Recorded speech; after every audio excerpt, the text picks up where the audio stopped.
Happy 16th of the month, and I'm reading Proverbs 16 in the Amplified Bible. The plans and reflections of the heart belong to man, but the wise answer of the tongue is from the Lord. All the ways of a man are clean and innocent in his own eyes, and he may see nothing wrong with his actions.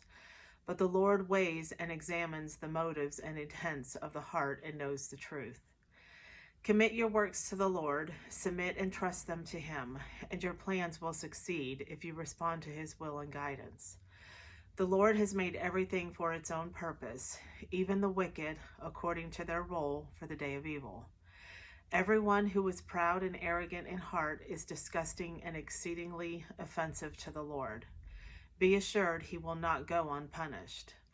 By mercy and loving kindness and truth, not superficial ritual, wickedness is cleansed from the heart.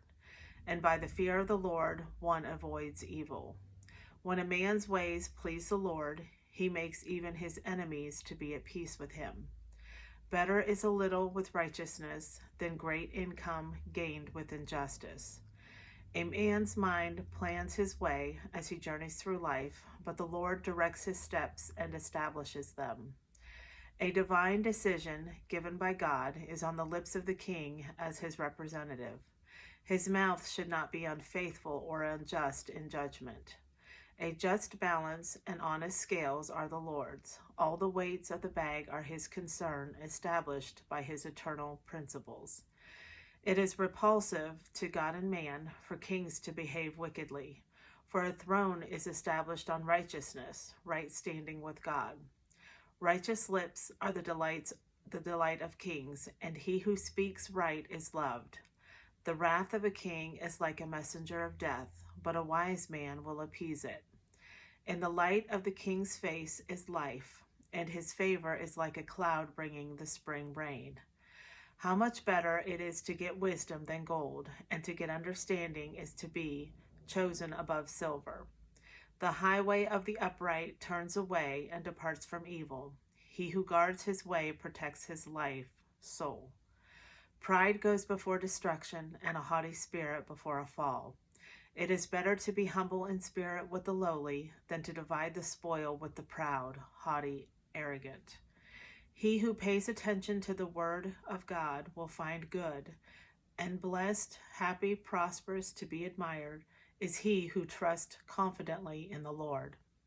The wise in heart will be called understanding, and sweet speech increases persuasiveness and learning in both speaker and listener. Understanding, spiritual insight, is a refreshing and boundless wellspring of life to those who have it. But to give instruction and correction to fools is foolishness. The heart of the wise instructs his mouth in wisdom, and adds persuasiveness to his lips. Pleasant words are like a honeycomb, sweet and delightful to the soul and healing to the body. There is a way which seems right to a man and appears straight before him, but its end is the way of death. The appetite of a worker works for him, for his hunger urges him on. A worthless man devises and digs up evil, and the words on his lips are like a scorching fire. A perverse man spreads strife, and one who gossips separates intimate friends. A violent and exceedingly covetous man entices his neighbor to sin, and leads him in a way that is not good. He who slyly winks his eyes does so to plot perverse things, and he who compresses his lips as if in a secret signal brings evil to pass. The silver-haired head is a crown of splendor and glory. It is found in the way of righteousness. He who is slow to anger is better and more honorable than the mighty soldier. And he who rules and controls his own spirit than he who captures the city. The lot is cast into the lap, but its every decision is from the Lord.